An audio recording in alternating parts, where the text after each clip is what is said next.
What's up, guys? It's Real Some Cheesy. We're only 19 days out now, so very hype. Less than 20. Let's get it. Let's keep it going. Less than 3 weeks, of course. But what I want to talk about today, because I saw quite a bit of comments just throughout all these videos, and this is a topic I wanted to talk about anyways, like eventually, is Happy Chaos.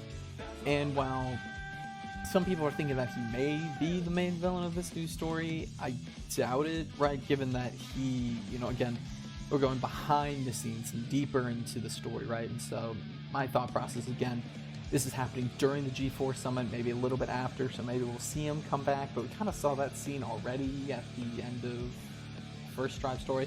It's not clear if that was like him popping up in a parallel world like we know that he's in, or if that was him like finishing that parallel world journey and then getting back to, the events of Strive, but we'll have to see, and again, we know that he's a very smart person, right? And when he was talking about like taking care of problems, maybe he did like either hire like an underground group or some sort of threat for the characters of this story to deal with, right? Maybe he wanted to make like, okay, we need to deal with these people, but let's just like as a backup, maybe I'll make a plan to just make sure like no one else problematic kind of gets in the way.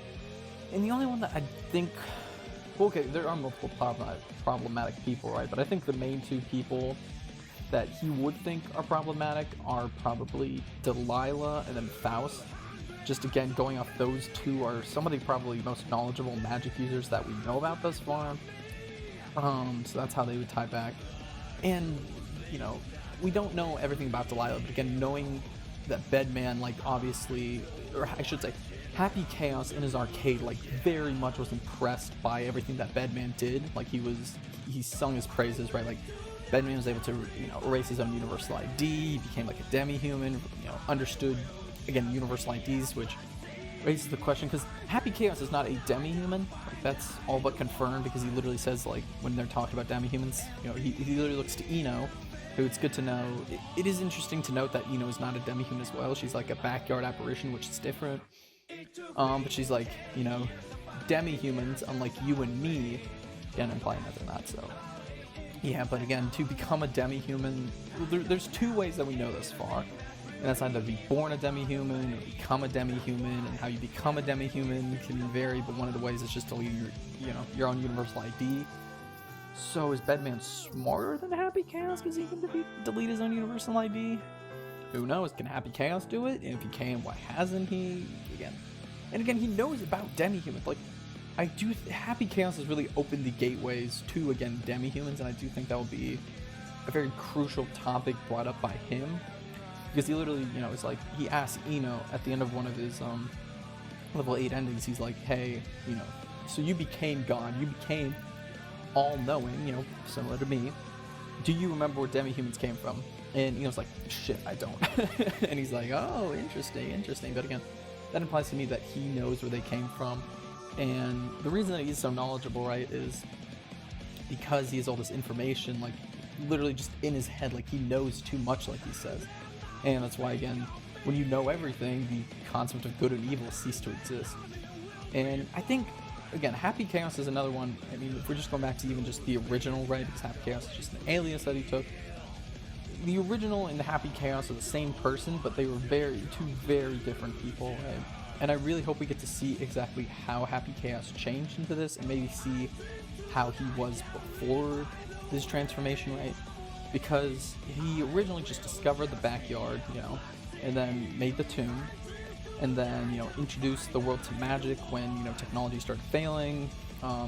He had his apostles, Asuka, then the 4 Conclave members, created the Universal Will. Obviously, that plan fucked up, because then the Universal Will caused so many problems, but he recognized that early on, and really, he was like one of the first people, because again, he was like, I need to put a stop to this, and then that was the last time we saw him. He went into the backyard, probably stopped the Universal Will, and again, never seen again. And if we go off this year that he's been trapped in like a white room for 100 years, that is really confusing to me, because I'm sure we'll get explained for this, but 100 years is like not fully like 100. The Crusades happened within 100 years of the Strive story mode, right? So it's just interesting, because essentially, we know that he was active during the Crusades, and I'm guessing that it wasn't all through Ariel, right? Like Baiken literally saw that man, which like is probably not Asuka, but actually Happy Chaos, the original that man. You know, when her Japan was destroyed. We know that, you know, through the lore that Happy Chaos like literally met and took control of Nagoriyuki during the Crusades. So that's the only part where like, okay, maybe that is with Ariel's. And again, if we go, it could add up if like we saw him at the beginning and then for some reason after, a little bit after Crusades, he fused with Ariel, then Ariel's actually met and then took control of Happy Chaos, or took control of Nagoriyuki. But again, Nago seemed to more know like Happy Chaos, and his anger was pointed towards Happy Chaos, and like Chip was able to sense Happy Chaos inside Ariel's, right? So, you know, maybe Nago was able to actually see and understand like that's the actual person. It's not Ariel's, but it's actually Happy Chaos that's more the issue. But I think it would make more sense if Happy Chaos was actually a bit more active during the Crusades and wasn't trapped in Ariel's for 100 years, and maybe the white box was just maybe like the idea that he just came out of like a prison.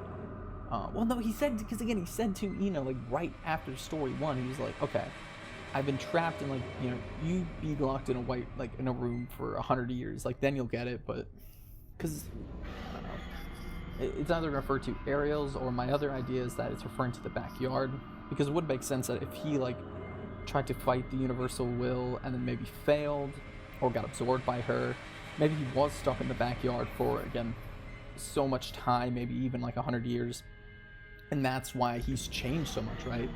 He just slowly kept absorbing all this information, or maybe it wasn't slowly, but it was like this rapid thing. But since he had so much time in the backyard, like compared to, again, like the Japanese, for example, where they have like this information overload, where like this Adam and Eve like information network like tries to come into our world, and it starts with, you know, Japanese people, and they like die, and then it spreads and could kill everybody, and that was why, you know, Justice had to nuke Japan.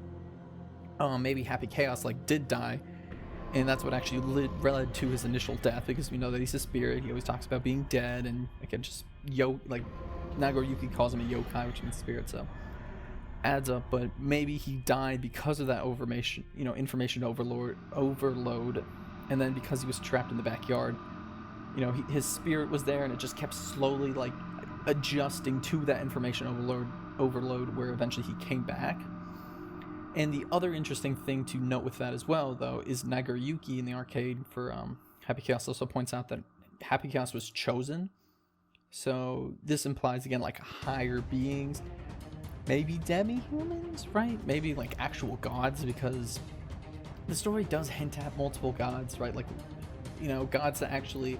My kind of understanding with that, just to go over that quickly, I guess, is like Gears take powers from the backyard, like the software.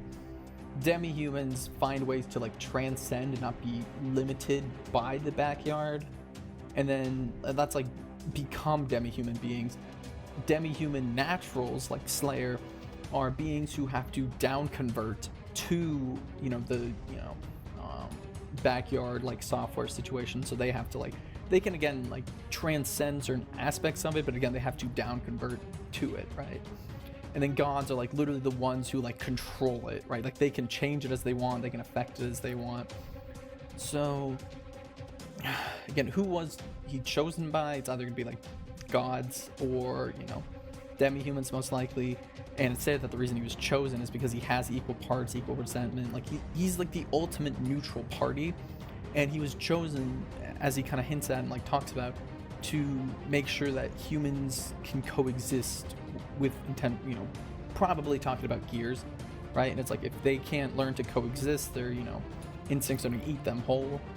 And I brought this up so many times, right? But again, coexistence between humans and Gears, and we're definitely going to see that struggle. But I think Happy Chaos is just trying to make sure that that happens. And this actually does make a lot of sense if you look at story 1, right? Because he wanted to create this ultimate problem. It was more for like the helping of Ino, because he's like, Ino is literally the idea of like mankind's hope for the future, but she doesn't have like an actual, like, she's seen the future and it's like a shitty future, and she's constantly trying to change it. She doesn't have a present, but she wants a better future, and she wants to see a better future, and, you know, she wants to keep repeating shit. But he was so like impressed by that, and he wanted to help her see that, because he's like, if mankind holds any value, I will show it to her at all costs. So my theory with that is it was probably like two goals, right? A, help Ino, but also B, give like Soul and Soul, Nagoriyuki, and Kai, because Kai's partly a gear, spotlight for the world to be like, yeah, these are heroes, and we have a gear, a half gear, and a demi-human. So put him in a positive light to kind of start that off, and that's why he was the villain. He also always talks about coming back as protagonist, which again also leads into the idea of why I don't think he's going to be the next villain. Like, again, I think he's going to appear on the good side because he has his own goals and ambitions, and whatever works, right? But so I do think he'll come back as the good guy. Again, he's trying to facilitate the coexistence, and I think that whoever chose him, like you mentioned, is chosen because he's not playing favorites, he's not playing bias. He's gonna see what's happening for what it is, and if it's not going well, or if people are fucking it up, like he's not gonna like intervene and be like, no, you guys have to live with gears, or like the gears, you have to stop killing. Like, he'll let it happen, and he's just gonna try to, again, help it in a way that he can, but not force it, right? So hopefully he's a good guy. And then back to the connections to story mode 2. Again, Happy Chaos is like the driving force for a lot of the issues in the story, right? Because he created the Universal Will, who ultimately created so many issues. I mean, they were the main villain for Zerd. They controlled justice. They were very heavily involved in like the Crusades and killing a lot of people. So again, the Universal Will has been a big issue, and Happy Chaos being the one who created it, the original. And obviously, again, they didn't want it to destroy mankind, but it is what it is. But if we look at, again, Baiken doesn't like it. May was getting sick because of the Universal Will. Faust, like everything was Tom's like Conclave, who Happy Chaos taught. Testament's a gear, so Testament, they probably hold resentment. I do think that they're probably more chill about it. Like, they've kind of accepted it and moved on, but again, I'm sure that they do hold resentment too, of course. That Happy Chaos themselves.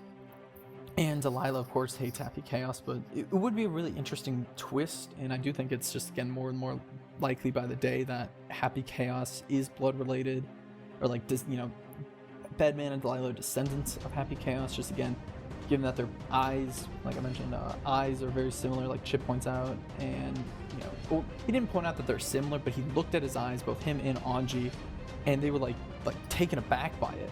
And we see a lot of characters, again, with very similar eye colors, like that brownish color, but again, Bedman has those same colors, Happy Chaos has the same color. We both know they're extremely smart, right? So maybe with Happy Chaos finally being able to digest and fully manifest with the information overload, maybe he finally manifested recently, right? Because he was finally able to handle all that. Maybe it was around that time that Bedman and Delilah were born, and then because, I don't know, maybe they're blood related, maybe their universal IDs are connected, some shit like that. That's what caused them to be forced into that dreamlike state and be too smart, right? So again, just kind of an interesting theory, but yeah. So overall, though, I really don't think that Happy Chaos is going to be in this story mode. I do think that he could be very heavily tied to, again, motives. I think he'll be very important in the future. I hope we do learn more about him, demi-human still, and again, he's just opened up so many doors.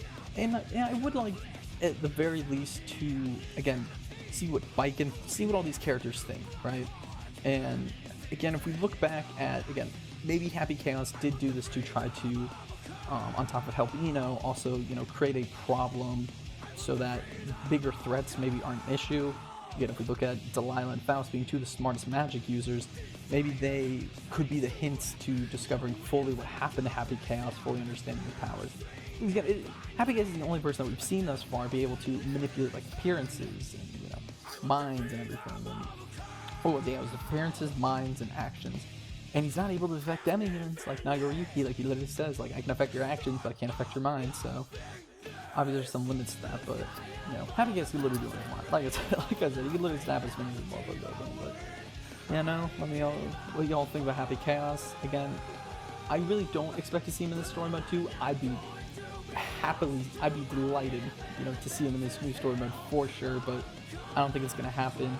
I think that in the third wave, in the third story, because of course they're gonna keep this going. I mean, come on. Of course they are, but I think in the third wave we're finally gonna see how the chaos come in. But I could see him again tying into the events, why they're happening, why these characters are together very heavily.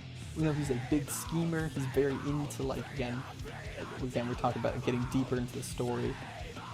He is like the guy who's the schemer. He's setting everything up, so he might again set up these events to connect these characters. You know, like I said, we'll have to see. I love Abigail. He's such an interesting, dope character. And again, if the original is now playable, you know, if you're hoping for characters like Oscar or like Cronus for as well, it is a good hint that they'll hopefully be playable in the future. But yeah, no. Anyways, again, let me know what y'all think. I really appreciate it. Again, thank you always all for keeping up with these. Love y'all, and hey, take care.